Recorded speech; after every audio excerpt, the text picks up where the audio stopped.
Hello, good morning.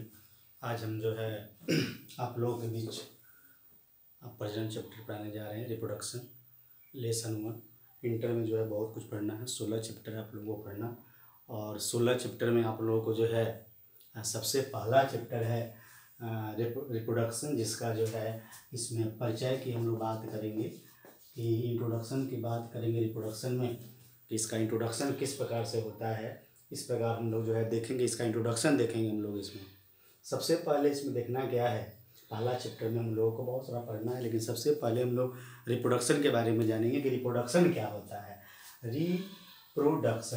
Reproduction का हम लोग परिचय जानेंगे। इसको हम लोग कहते हैं प्रजनन कहते हैं। हिंदी इसका होता है प्रजनन। रिप्रोडक्शन, पुनः जो है उत्पन्न होना। तो देखिए इसमें क्या है, इसका एक एक बात आप लोग जो है ध्यान से सुनिएगा और इसको याद हो जाएगा आपको। एक एक बात सुनिएगा मेरी बातों को तो, और याद करने की कोशिश कीजिएगा। ध्यानपूर्वक सुनिए और देखिए इस वीडियो को, और इस वीडियो को लाइक करें, शेयर करें, सब्सक्राइब करें, कि जिससे फिर अगला वीडियो हम जो है आप लोग के पास अच्छा से अच्छा वीडियो बनाकर डालें, और जो आप लोग की जो है पढ़ाई जो है और आगे जो है हम आपको जो है लाभ पहुँचाएँ। और जो भी कमेंट है उस कमेंट को लिखें कि आपको क्या अच्छा लगता है या अच्छा नहीं लगता है। ये हिंदी मीडियम बैच के लिए है। फिर मेडिकल बैच CBSE बैच के लिए भी एक अलग बैच होगा, लेकिन इसमें जो है सिर्फ हिंदी मीडियम वाले के लिए है। तो सबसे पहले ये पहला चैप्टर रिप्रोडक्शन, जिसके प्रजनन के बारे में पढ़ना है। तो सब लोग जानते हैं हम लोग प्रजनन क्या है, 8th में पढ़े, 10th में पढ़े, फिर हम लोग 12th में पढ़े।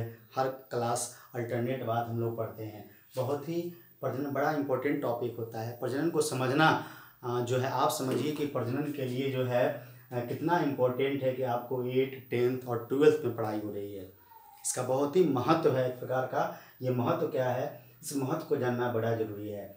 आइए देखते हैं हम लोग। सबसे पहले हम लोग इसको डेफिनेशन जानेंगे। कोई पूछता है कि प्रजनन क्या है, तो इस पर लिखा हुआ है साफ साफ कि जीव अपने जैसे संतान की उत्पत्ति करता है। Organism produce similar types of individuals called as the reproduction.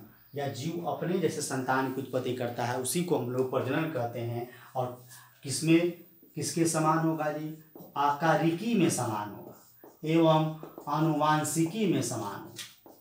मतलब आनुवांशिकी और आकारिकी, आनुवांशिकी और आकारिकी को देखिएगा कि जिसमें किस प्रकार से समान होगा। तो आनुवांशिकी किसे कहते हैं, आकारिकी किसे कहते हैं? आकार। कुत्ता का बच्चा कुत्ता होगा, आदमी का बच्चा आदमी होगा। उसी प्रकार से जो है प्रजनन में होता है। ये नहीं कि जो है कुत्ता का बच्चा आदमी हो जाएगा, ऐसा नहीं होता है। आनुवांशिकी, इसीलिए आकारिकी में भी समान होना चाहिए बच्चा। और आनुवांशिकी में क्या समान होगा? तो आनुवांशिकी में समान होगा कि लक्षणों का स्थानांतरण होता है। लक्षणों का क्या होता है? स्थानांतरण होता है। लक्षण जो है, एक लक्षण दूसरे लक्ष्य, एक पीढ़ी से दूसरे पीढ़ी में लक्षणों का स्थानांतरण होता है। वो उसके खानदान का गुण आता है। खानदान 2 प्रकार के होते हैं, एक दधर खानदान होते हैं, एक ननहर खानदान होते हैं। एक मैटरनल, एक पैटर्नल, एक फादर का, एक मदर का। दोनों खानदान का लक्षण बच्चों में जाता है। तो खानदान का लक्षण बड़ा इंपॉर्टेंट टॉपिक होता है कि किस प्रकार से खानदान का लक्षण को हम लोग समझे। तो खानदान का लक्षण बहुत इंपॉर्टेंट होता है। जब भी प्रजनन होता है तो उसमें जो है खानदान का उसका जो लक्षण है उसके जो है जरूर बच्चों में जाते हैं। वह पतला, दुबला, गोरा, मोटा, तेज, भूंदा, जो भी हो, जिस प्रकार का कैरेक्टर होता है वह उसके बच्चों में जाता है। सबसे पहले, अब उसके बाद में जान गए हैं कि हम लोग प्रजनन क्या है, उसको हम लोग प्रजनन का महत्व समझेंगे। प्रजनन का महत्व बहुत सारा होता है, आप भी सोच सकते हैं। इसमें सोचना क्या है, पहला क्या है कि यह जनसंख्या को नियत रखता है। It maintain the continuity of generation. मतलब कहने का सेंस क्या है, जनसंख्या को नियत रखने का सेंस क्या है कि जनसंख्या को अगर प्रजनन नहीं होगा तो बहुत सारे जंतु विलुप्त होते जा रहे हैं। दूसरा क्या है कि यह लक्षणों का स्थानांतरण में सहायता करता है। एक पीढ़ी से दूसरी पीढ़ी में लक्षणों का स्थानांतरण करता है। मतलब जो भी कैरेक्टर है, गोरा, काला, दुबला, भूंदा, जो भी कैरेक्टर है वह जो है उसका स्थानांतरण होता है एक पीढ़ी से दूसरी पीढ़ी में। तीसरा क्या है कि यह कर्मिक विकास में सहायता करता है। कर्मिक विकास का मतलब क्या हुआ, आप जानते ही हैं कि मनुष्य की उत्पत्ति किससे हुई है? बंदर से हुई है। तो जब मनुष्य की उत्पत्ति बंदर से हुई है तो उसी प्रकार से मनुष्य किसी भी जीवों का विकास सिंपल टू कॉम्प्लेक्स हुआ है, मतलब सरल से जटिल की ओर हुआ है। सिंपल जीव से जटिल जीव का निर्माण हुआ है। किंगडम में पढ़े होइएगा, वह पादप जगत हो या जंतु जगत है, उसमें पढ़िएगा एक कोशिकीय जीव से बहुकोशिकीय जीव, 2 चैम्बर हृदय वाले से 4 चैम्बर वाला हृदय, मतलब ये सब क्या है, ये कर्मिक विकास को आपको बताता है। पढ़े होइएगा, पिछले क्लासों में नहीं पढ़े कोई बात नहीं, फिर हम लोग पढ़ेंगे इवोल्यूशन, आपका एक चैप्टर और पढ़ना है आप लोगों को, हम उसमें पढ़ेंगे हम लोग। अगला टॉपिक क्या है कि टाइप्स ऑफ रिप्रोडक्शन, रिप्रोडक्शन का प्रकार। रिप्रोडक्शन कितने प्रकार के होते हैं? रिप्रोडक्शन 2 प्रकार के होते हैं, प्रजनन 2 प्रकार के होते हैं, हम लोग देखेंगे। पहला है अलैंगिक प्रजनन, एसेक्सुअल रिप्रोडक्शन, दूसरा है सेक्सुअल रिप्रोडक्शन, एसेक्सुअल रिप्रोडक्शन और सेक्सुअल रिप्रोडक्शन। बहुत ही आम भाषा में हम लोग इसको समझ सकते हैं कि एसेक्सुअल क्या है और सेक्सुअल। ऑब्जेक्टिव क्वेश्चन में पूछता है, बिहार बोर्ड के लिए भी पूछता है, सीबीएसई बोर्ड में भी पूछता है कि किस प्रकार से दोनों का सिलेबस एक ही है। तो आइए हम लोग देखते हैं कि भाई अलैंगिक और लैंगिक में क्या अंतर है। तो अलैंगिक में क्या अंतर है कि एकल जनक द्वारा, मतलब सिंगल पेरेंट द्वारा नए जीव की उत्पत्ति होती है, उसी को हम लोग कहते हैं अलैंगिक प्रजनन। और 2 जनकों के मिलने से, 2 जनक नर एवं मादा, मेल एवं फीमेल, दोनों के मिलने से अगर बच्चे की उत्पत्ति होती है, नए जीव की उत्पत्ति होती है, तो उसे हम लोग कहते हैं लैंगिक प्रजनन। तो बड़ा सोचने वाली बात है कि एकल जनक द्वारा नए जीव की उत्पत्ति होती है, 2 जनकों के मिलने से होती है। तो लैंगिक प्रजनन में क्या होता है कि 2 जनक मिलते हैं, मेल फीमेल, शेर शेरनी, बाघ बाघिन, नहीं, जो मर्द औरत जब मिलेंगे तभी जाके बच्चे की उत्पत्ति होगी, उसे हम लोग लैंगिक प्रजनन कहते हैं। उसमें शुक्राणु, अंडाणु, पौधा होगा तो परागकण, अंडाणु बनेंगे। इस प्रकार से लैंगिक प्रजनन की प्रक्रिया होती है, जबकि अलैंगिक प्रजनन में इस प्रकार की बात नहीं होती है। अलैंगिक प्रजनन में युग्मक का निर्माण नहीं होता है। दोनों में अंतर समझ रहे बातों को। अलैंगिक प्रजनन में युग्मक का निर्माण नहीं होता है और लैंगिक प्रजनन में युग्मक का निर्माण होता है। तो हम लोग कह सकते हैं कि सिंगल पेरेंट से, एकल जनक, जैसे आपके अंगुली कटने से, अगर अंगुली कट जाए, अंगुली कटने से, जैसे ये पेन का ढक्कन है, इसके हटने से फिर इससे नया जीव बन जाए, नहीं, या इस प्रकार से पेन इसका बन जाए, या आपके अंगुली कटने से फिर उस अंगुली से नया जीव बन जाए, उसको कहेंगे हम लोग अलैंगिक प्रजनन। लेकिन हम लोगों में, मनुष्यों में अलैंगिक प्रजनन नहीं होता है, पौधों में होता है और कुछ छोटे जीवों में, कुछ छोटे जंतुओं में पाए जाते हैं। इस प्रकार से अलैंगिक लैंगिक का प्रजनन होता है। आइए हम लोग पढ़ते हैं अलैंगिक प्रजनन का प्रकार। उसमें 7 प्रकार का है, उसको हम लोग देखेंगे। अलैंगिक प्रजनन जो 7 प्रकार का है, हम लोग उसको आइए हम लोग फिर पढ़ते हैं types of asexual reproduction. Asexual reproduction में क्या पढ़ना है हम लोगों को? 7 प्रकार का एसेक्सुअल रिप्रोडक्शन है। पहला इसमें दिख रहा होगा विखंडन, दूसरा है मुकुलन, तीसरा है बीजाणु निर्माण, चौथा है खंडन फ्रैगमेंटेशन, रीजनरेशन पुनरुद्भवन, और छठा है कायी प्रवर्धन, 7वां है क्लोन। इसमें हम लोग जो है बात कर रहे हैं कि विखंडन किस प्रकार से होता है, फिजन किस प्रकार से होता है। इस प्रकार से हम लोग बात करेंगे कि फिजन किस प्रकार से होता है। फिजन के बारे में हम लोग सबसे पहले जानेंगे कि फिजन क्या होता है। देखिए फिजन में क्या पढ़ना है और सबका परिभाषा धीरे धीरे हम बोलते हैं। आप लोग जो है उस परिभाषा को जो है आप लोग जो है याद करते चलिए मेरे साथ। पहला विखंडन क्या है, विखंडन क्या है, फिजन क्या है, हम लोग डिटेल में पढ़ते चलेंगे क्योंकि इंटर है बहुत वास्ट होता है, इसीलिए बहुत जानना जरूरी हो जाता है कि विखंडन क्या है, विखंडन किसे कहते हैं। तो देखिए परिभाषा अपने से भी बना के बोल सकते हैं, तो जरूरी नहीं कि अब जो हम बोल रहे हैं वही बोलिए। तो अलैंगिक प्रजनन है, ये सेक्सुअल रिप्रोडक्शन है। सातों क्या है पूछेगा कि क्लोन, विखंडन क्यों अलैंगिक प्रजनन है, क्योंकि यह अपने जैसे संतान की उत्पत्ति करता है। इसका आनुवांशिकी सेम टू सेम होता है, मतलब सिमिलर होता है, समान होता है इसका आनुवांशिकी, इसका लक्षण, इसीलिए इसके बच्चों में जो लक्षण होंगे वो समान होंगे, इसीलिए सातों जो है अलैंगिक प्रजनन है। इसमें जो है लैंगिक प्रजनन में क्या होगा, सोचने वाली बात है। लैंगिक प्रजनन में क्या होगा कि इसमें लैंगिक प्रजनन में आप देखिएगा कि उसमें कैरेक्टर डिफरेंस हो जाएंगे। माता का भी एक तरफ से खानदान का लक्षण आएगा, एक पिता से भी खानदान का लक्षण आएगा, दोनों के लक्षण अलग अलग जगहों से आएंगे, इसीलिए दोनों में थोड़ा सा अंतर होने लगता है, लेकिन इसमें सिमिलरिटीज रहेंगी। इसमें शुद्धता रहेगा। अलैंगिक प्रजनन का महत्व है कि शुद्धता मेंटेन रखता है। जैसे आपने देखा होगा देहाती गाय, तो देहाती गाय का मतलब क्या है, 1 किलो दूध देने वाला, 2 किलो दूध देने वाला। अब आने वाला पीढ़ी में हम लोग क्या करते हैं, क्रॉस करा रहे हैं साहिवाल से, जर्सी से, जिसके चलते क्या हो रहा है कि उसका जो है दूध का प्रोडक्शन जो है बढ़ते जा रहा है। तो शुद्धता गायब हो रही है, क्योंकि उसके सिमिलर कैरेक्टर वाले से क्रॉस नहीं होने के चलते भी शुद्धता गायब हो रही है। उसी प्रकार से जब एडवांस कैरेक्टर आते हैं तो शुद्धता उसमें गायब होती है, लेकिन अलैंगिक प्रजनन में शुद्धता गायब नहीं हो रही है। पहला विखंडन, नामे से स्पष्ट है खंडन होना। इसमें एक कोशिकीय जीव, कौन जीव जी, तो इसमें एक कोशिकीय जीव अनुकूल परिस्थिति में विभाजित होकर 2 या 2 से अधिक नए जीव का निर्माण करता है। 2 या 2 से, याद रखिएगा, 2 या 2 से अधिक नए जीव का निर्माण करता है। इस प्रक्रिया को हम लोग क्या कहते हैं, विखंडन कहते हैं। तो विखंडन 2 प्रकार का होता है। एक विखंडन होता है द्विविखंडन, बाइंडी फिजन, दूसरा होता है बहुविखंडन। तो बाइंडी फिजन में क्या होता है कि जो अमीबा है इस प्रकार का बाइंडी फिजन करता है। इसमें क्या होता है कि सबसे पहले न्यूक्लियस डमरू के आकार के हो जाते हैं। न्यूक्लियस क्या होते हैं जी, डमरू के आकार के हो जाते हैं। न्यूक्लियस इसमें न्यूक्लियस डमरू के आकार के हो जाते हैं, और ये इसका जो कोशिका द्रव है और जो कोशिका झिल्ली है, यहाँ पर जो इन्वेगिनेशन होता है, मतलब धंसता हुआ आता नजर दिखाई देता है। और अमीबा का कोई आकार नहीं होता, कैसे भी बना सकते हैं अमीबा आप, इसमें कोई दौड़ाने की बात नहीं है। तो पूछता है, यहाँ से भी क्वेश्चन पूछ देगा कि कौन शेप होगा, डम्बेल शेप हो जाते हैं।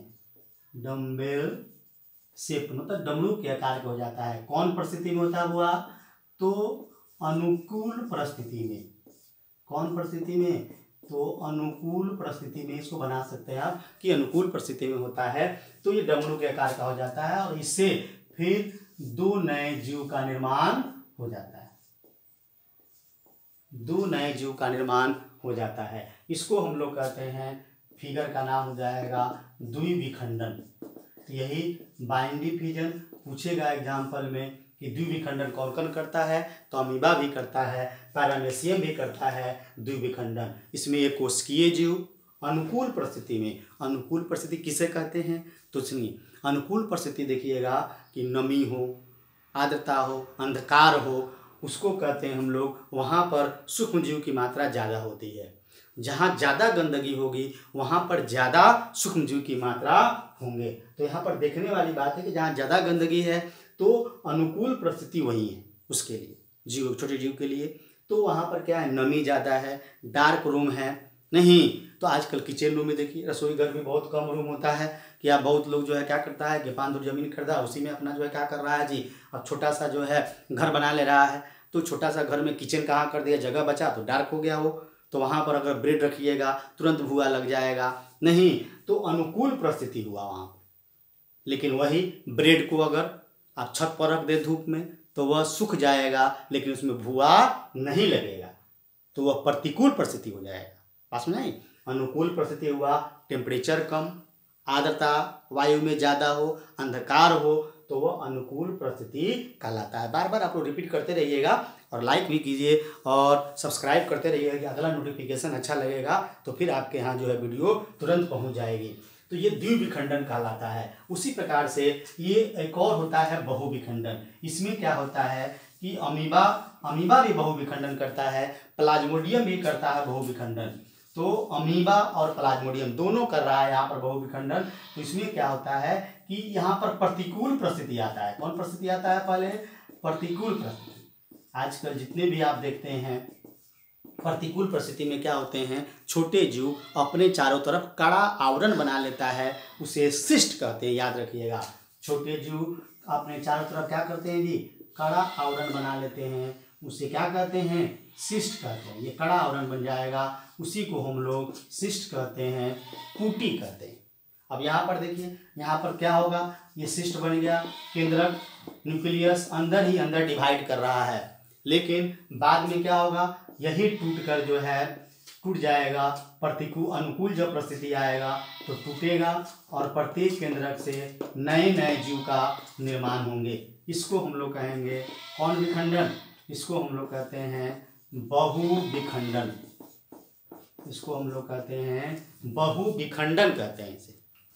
दिखाई दिया? अमीबा भी आ गया, प्लाज्मोडियम भी आ गया। इसका एग्जाम्पल और देख सकते हैं बहुविखंडन में आप, जैसे सूअर है, गाय है, या जो भी बकरी सब देखे हैं, जो अपना जो है जो उसका गोबर होता है गाय भैंसी का देखे होइएगा, वो सब मिट्टी में कन्वर्ट कर जाता है।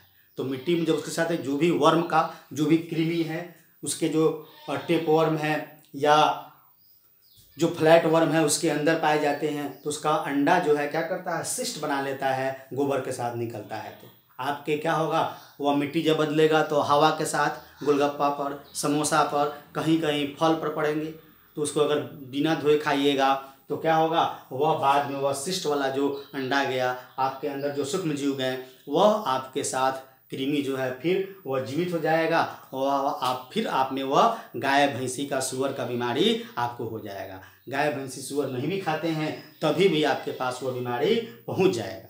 तो यही होता है कि वो सिस्ट बना लेता है। इसी को सिस्ट को समझने वाली बात थी। तो ये पहला था आपका विखंडन के बारे में। दूसरा है मुकुलन।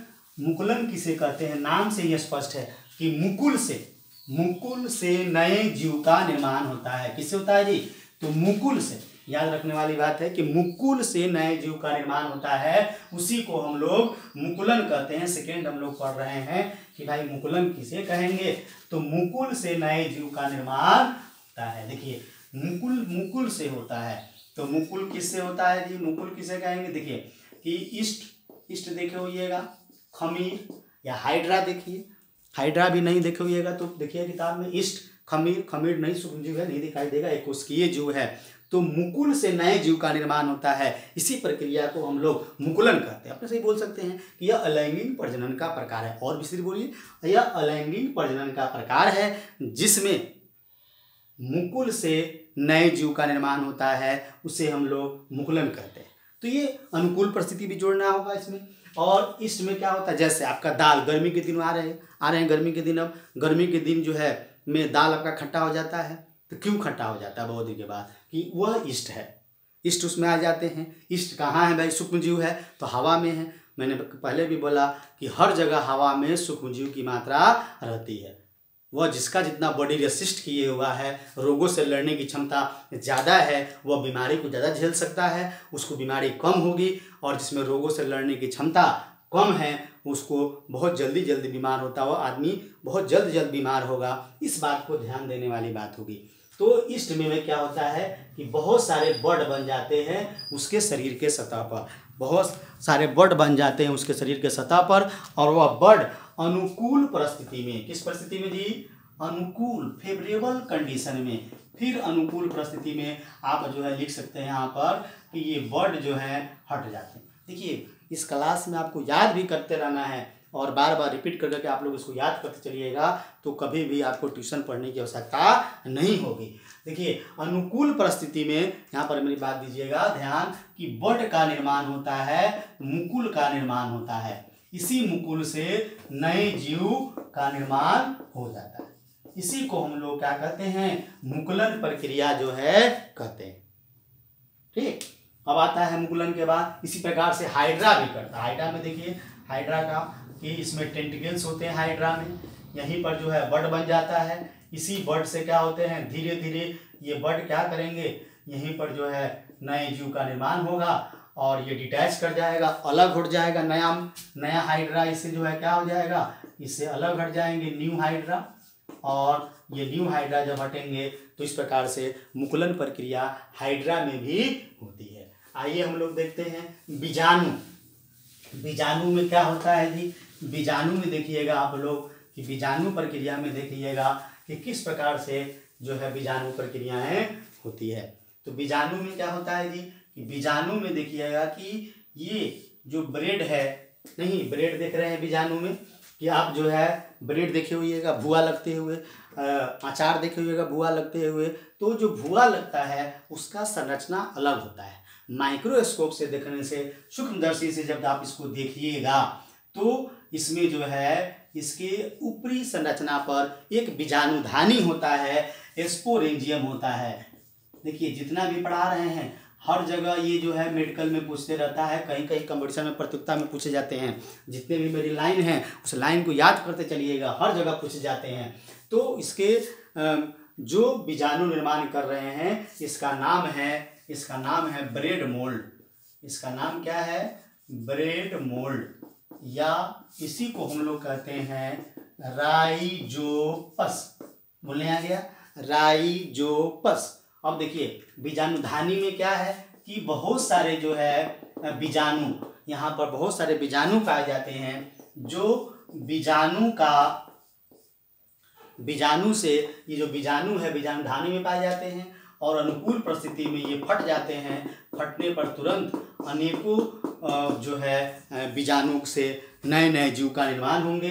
तो कहने का सेंस क्या है यहाँ पर कि बीजाणु से अनुकूल परिस्थिति में नए जीव का निर्माण होता है। इस प्रक्रिया को बीजाणु निर्माण कहते हैं। और इसका एग्जाम्पल क्या हो जाएगा, लिखिएगा राइजोपस। बस यही याद करना है आप लोगों को, सब बहुत इजी है इसमें याद करना। तो आता है फोर्थ खंडन। खंडन में क्या होता है कि नामे से स्पष्ट है कि इसका शरीर खंडित हो जाता है अनुकूल परिस्थिति में। अनुकूल परिस्थिति में कैसे खंडित हो जाता है इसका शरीर, इस बातों को देखिए कि स्पाइरोगाइरा होता है। स्पाइरोगाइरा में हरित लवक जो है क्या होता है स्पाइरोगाइरा में, इस प्रकार से होता है, रिबन के आकार का होता है। परीक्षा में बार बार कंपटीशन में पूछा जाता है कि हरित लवक जो है रिबन के आकार का कहाँ होगा, तो स्पाइरोगाइरा में होगा। इसको फिलामेंटस अलगी भी बोला जाता है। कौन बोला जाता है इसको, तो फिलामेंटस अलगी। इसी प्रकार से आप लोग जो है लिख सकते हैं।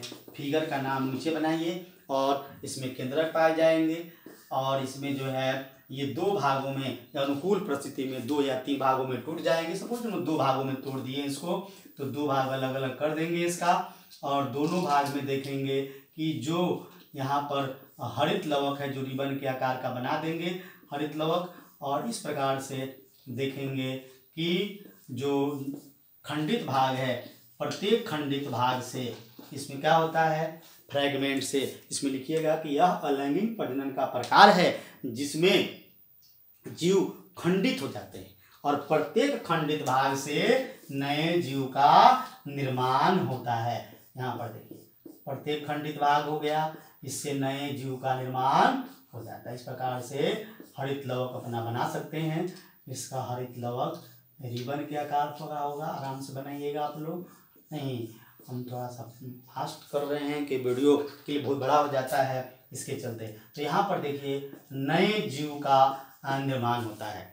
नहीं तो कहने का सेंस क्या है, इसे हम लोग क्या कहते हैं, फ्रैगमेंटेशन कहते हैं। अब पुंडुत भवन में देखिए, पुंडुत भवन में देखिएगा आप कि भाई पुंडुत भवन रीजनरेशन किसे कहते हैं, तो रीजनरेशन इसमें थोड़ा सा ही अंतर है। ये टूटता है और इसको काटने पर शरीर के कटे हुए भाग से अगर जो है क्या होता है नए जीव का निर्माण होता है, उसी को हम लोग पुंडुत भवन कहते हैं। तो इसमें हाइड्रा में ट्रेम्बले नामक वैज्ञानिक ने हाइड्रा को 7 बार 9 बार काट कर देखा, प्लेनेरिया को काट कर देखा गया और प्रत्येक खंडित भाग से, मैंने पहले भी कहा कि अंगुली से मेरे नए जीव का निर्माण नहीं हुआ काटने से, लेकिन हाइड्रा में प्लेनेरिया में खंडित भाग से काटने पर जो है क्या होते हैं नए जीव का निर्माण होते हैं।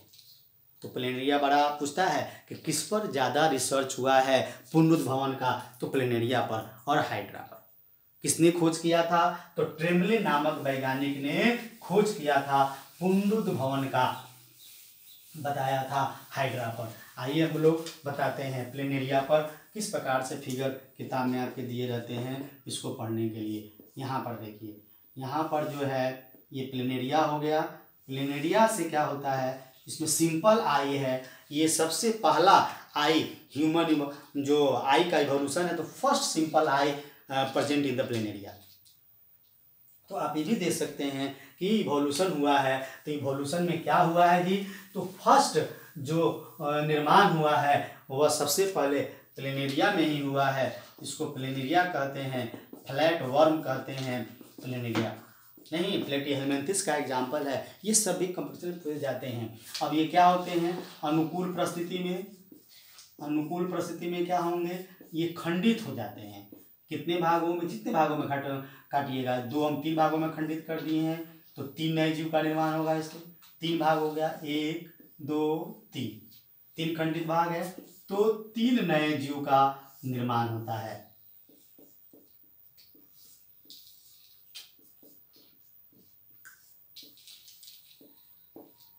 तीन नए जीव का निर्माण होता है। तो 3 खंडित भाग के 3 नए जीव का निर्माण होगा। इस प्रकार के प्रक्रिया को हम लोग क्या कहते हैं, फ्रेगमेंटेशन कहते हैं, रीजनरेशन कहते हैं। इसमें बोल सकते हैं कि भाई अनुकूल परिस्थिति में शरीर के कटे हुए भाग से, अनुकूल परिस्थिति में शरीर के कटे हुए भाग से नए जीव का, शरीर से कटे हुए भाग से नए जीव का निर्माण होता है। इस प्रक्रिया को हम लोग पुनरुद्भवन कहते हैं। तो हाइड्रा में भी प्रक्रिया होती है, ये भी याद करना होगा। हाइड्रा भी इसका एग्जाम्पल है कि याद करना होगा।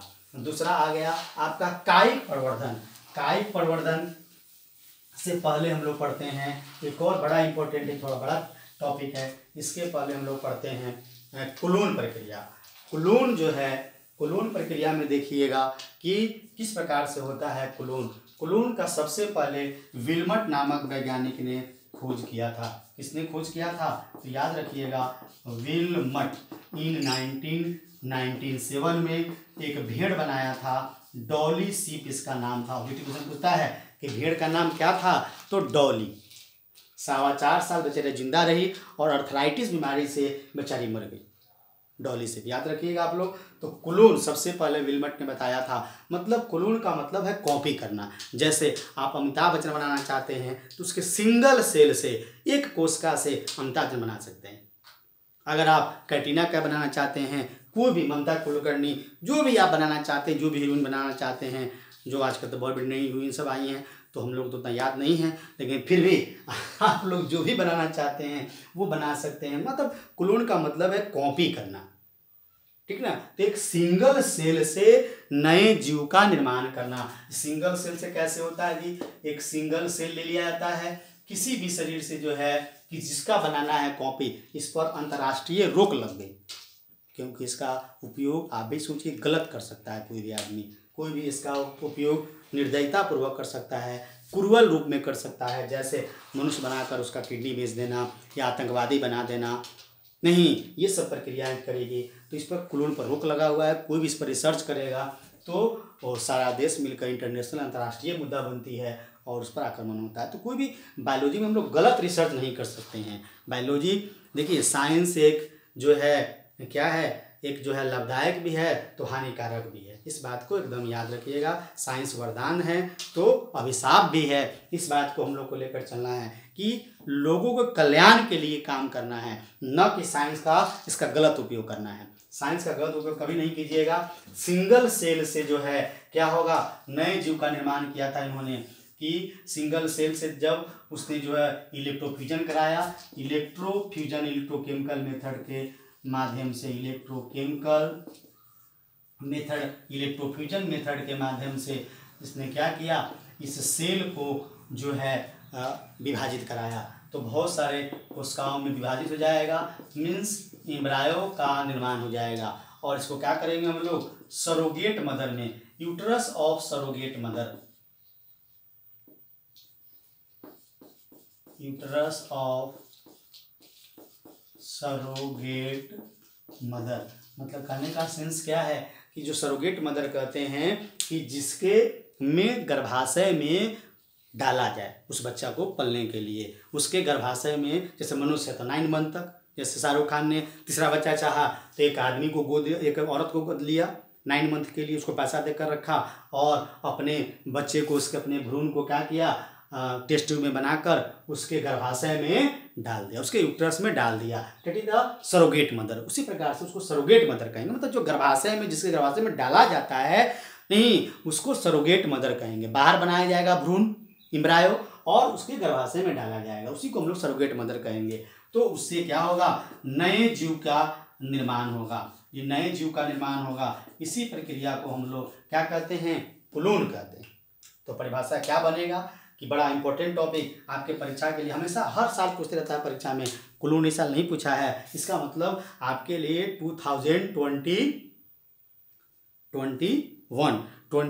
आपके लिए क्वेश्चन निश्चित आने वाले हैं। बहुत सारे क्वेश्चन आने वाले हैं जो हम आपको बाद में गेस करके बताएंगे, लेकिन फिर भी कुलून बहुत ही इंपॉर्टेंट टॉपिक हो जाता है। कुलून क्या है तो फिर से सुन लीजिए कि सिंगल कोशिका से अनुकूल परिस्थिति में इलेक्ट्रोकेमिकल मेथड द्वारा नए जीव की उत्पत्ति की जाती है, इस प्रक्रिया को कुलोन कहते हैं।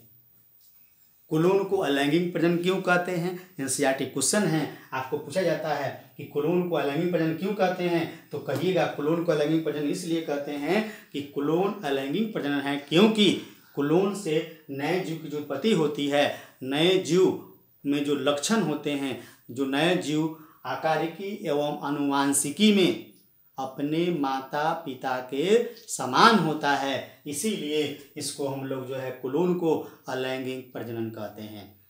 तो विल्मट ने खोज किया, भेड़ का नाम सबसे पहले कौन जंतु पर खोज हुआ? तो भेड़ पर। भेड़ का नाम क्या था?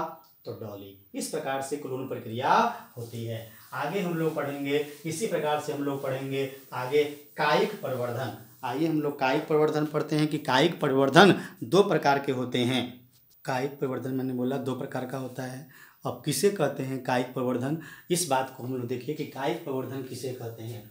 देखिए, जड़, तना एवं पत्ती से अनुकूल परिस्थिति में नए पौधे का निर्माण होता है, इसी प्रक्रिया को हम लोग कायिक प्रवर्धन कहते हैं। जड़, तना, पत्ती से नए पौधे का निर्माण होता है, उसी को हम लोग क्या कहते हैं? कायिक प्रवर्धन कहते हैं। 2 प्रकार का होता है, प्राकृतिक कायिक प्रवर्धन, कृत्रिम कायिक प्रवर्धन। प्राकृतिक कायिक प्रवर्धन में क्या होता है कि प्रकृति में स्वतः हो जाता है। जैसे जड़ से आप जो है अमरूद के पेड़ को देखिए, शीशों को देखिएगा, उसके जड़ के नीचे जहाँ जहाँ जड़ जाएगा उसके जड़ के गांठ से एक नए पौधे का निर्माण होता है स्वतः, तो प्रकृति द्वारा, तो उसको हम लोग कहेंगे कि जड़ से हुआ। तना से देखिएगा, शुगर केन में, ईख में, आलू में, पोटैटो में, ओनियन में, ओल में, बनाना में, गार्लिक में, जिंजर में, हल्दी में, इस प्रकार देखिएगा कि तना से नए जीव का निर्माण होता है। जैसे आलू में देखिएगा, पूछता है कि आलू में आई स्प्राउट, अंकुआ बन जाता है, आई स्प्राउट उसको बोलते हैं, जिससे वो अंकुआ से नए पौधे का क्या होता है? निर्माण होता है। तीसरा है कि पत्ती से भी देखे हुईएगा, हम लोग क्या तो पचरुआ प्लांट बोला जाता है, ऑर्नामेंटल प्लांट के रूप में उसका उपयोग होता है, और उसका जो है पत्ती के नोच पर जो गांठ होता है उस पर जो है नए पौधे का निर्माण हो जाता है। ये नए पौधे बार बार गिरते रहते हैं जमीन पर, और इससे ये पत्ती के गांठ पर बनते हैं। ब्रायोफाइलम इसका नाम है, याद रखिएगा, बार बार पूछा जाता है। ब्रायोफाइलम, सेजिटेरिया भी आता है, ब्रायोफाइलम भी है, इसके पत्ती से नए पौधे का निर्माण होता है, याद रखिएगा, ब्रायोफाइलम। बहुत ऑब्जेक्टिव क्वेश्चन, मेरी बातों पर ध्यान दीजिएगा तो ऑब्जेक्टिव सारा क्वेश्चन आपका, एक ऑब्जेक्टिव क्वेश्चन नहीं छूटेगा परीक्षा में, कहीं भी कंपटीशन में भी जाइएगा तो नहीं छूट पाएगा। बहुत ही इंपॉर्टेंट होता है कि पत्ती से एग्जाम्पल कौन जाएगा? ब्रायोफाइलम। अब दूसरा देखिए कृत्रिम से, कृत्रिम में भी देखिएगा अपने से काट के हम लोग डालते हैं। जैसे मतलब गुलाब का पौधा हुआ, तना हुआ, उसको हम लोग काट देते हैं। काटने का विधि किस प्रकार से होता है?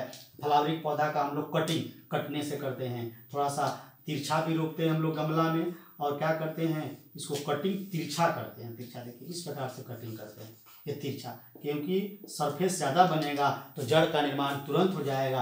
तिरछा रोकने का मतलब जल्दी हिलेगा नहीं तो नए पौधे का विकास हो जाएगा। तो कृत्रिम परिवर्तन हुआ। दूसरा हुआ बाई लेयरिंग, कलम लगाना। कलम लगाना में क्या होता है कि कलम लगाना किसे कहते हैं कि हम लोग पढ़े, गांव के रहने वाले हैं, लेयरिंग करते हैं। उसमें क्या करते हैं कि कोई भी आम हो, अनार हो, नींबू का पेड़ हो, जो झुका हुआ रहता है मिट्टी में, तो हम लोग क्या करते हैं वहीं पर छील देंगे, वहाँ पर हल्का छीलेंगे, और छीलने पर क्या होगा, वह मिट्टी रख देंगे, और तब उसको जो है रैपिंग कर देंगे, लपेट देंगे चट्टी के बोरा से, पानी